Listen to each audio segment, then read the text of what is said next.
رب لا یزال په 40 روپو کې موږ نه 1 روپۍ غواړي او 39 روپۍ دستا او راکړې ټولې چا دي؟ راکړې ټولې رب دي، خو واپسې کې 40 یې راکړې اڅه خبره نه وه. اوس رانه یو غواړي تکلیف راته میلاوږي. په 100 کې 2.5 روپۍ 97 روپۍ دا دستا شوې. رب لا یزال فرمایي امتحان په طور یې رانه اخلي او فقط اسې رانه نه اخلي، الټه د هغې په بدله کې ما ورتاله دومره ثواب راکړه چې انسان یې په آخرت کې وویني، تمنا به وکړه چې رب له ما په دنیا کې ټول مال ورکړی وی. دا عجیبه خبره ده چې دومره موږ له الټه ثواب راکړه. داسې نه چې ثواب به نه وي تاسو پاره، نه ثواب به وي، بے شماره ثواب یې فرض ادا شو. خو بعضې کسانو ته که په صحیح طریقه باندې والله زکات وباسې، دا زما خبرې دې ځای باندې واورئ، زړه په غوږو یې واورئ. دا ټیمونه او دا وختونه او دا فرصت انسان ته هر کله نه میلاوږي او دا زده کړي. دا کله کله وي چې رب لا یزال حق ادا نه کوي تاسو، چې رب لا یزال له طرف نه په تاسو نه راحت راشي او که نه سکون راشي. ستاسو انسانانو مثال ورکوم، یو انسان د ستا حق نه ادا کوي، ستا طرف نه هغې ته راحتي سوال نه پیدا کوي.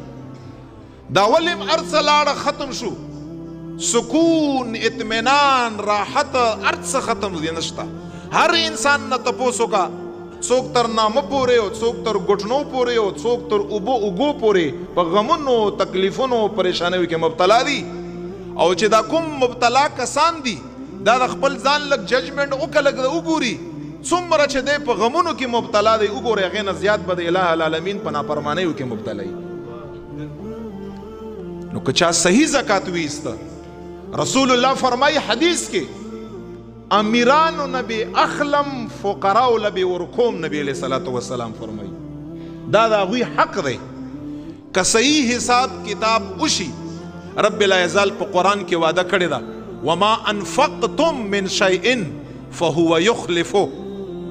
رب لا یزال فرمایي څه دی ما په نوم باندې ورکړه، په رضامندۍ باندې رب فرمایي زه به بیرته ورته واپس کوم. والله خیر الرازقین. او بل ذکر فرمائی وما آتیتم من زکات تریدون وجه اللہ فاولئک هم المضعفون. اللہ فرمائی اغا مومنان مسلمانان دا نبی علیہ السلام امتیان چه زکات یا ورکا او پر رون تندی پا بسط پا نشاد پا خوشحالی یا ورکا، یو فرض یا گاڑا ور یکا تاوان یا نگاڑا. اللہ فرمائی چه پا خوشحالی یا ورکا یریدون وجه اللہ، چې رضامندۍ نیت یو چې ما نه رب رضا شي. الله فرمایي فاولئک هم المضعفون. دا هغه خلک دي چې دوی له به دا مال زه په واپسې کې یو په 2 چند ورکوم. الله فرمایي دا خو د قرآن آیات دی. توخې ورکا خو صحیح په حساب باندې د اسلام په اصولو باندې. نو دی وجنه زکات دا بوج مګړی، شکر وباسئ چې رب لا یزال د زکات د ورکولو توفیق درکه.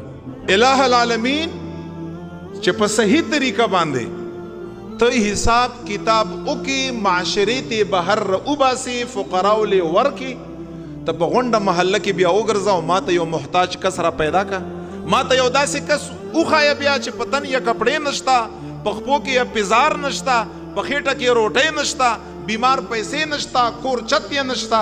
ته ما ته معاشره کې یو کس را پیدا کا، خو شرط به پکې دی چې په اخلاص باندې بانې به نه ورته جوړوي. لکه څنګه چې خلک بانې کوي چې فلان سره مې دومره دی خو دا کال نه دی په تېر او دا او قرض دی راته. نن درته مسایل بیانومه، په اخلاص کې نه حساب وکړه او فقراو کې په صحیح طریقه باندې تقسیم وکړه. والله ستا په معاشره کې به یو حاجتمند انسان نه وي. ځکه زکات کی حکمت دا دی، الله پیسې ځان د پاره نه لازم کړي، فقراو غریبانانو د پاره یا دا پیسې په مالدارانو باندې مقرر کړي.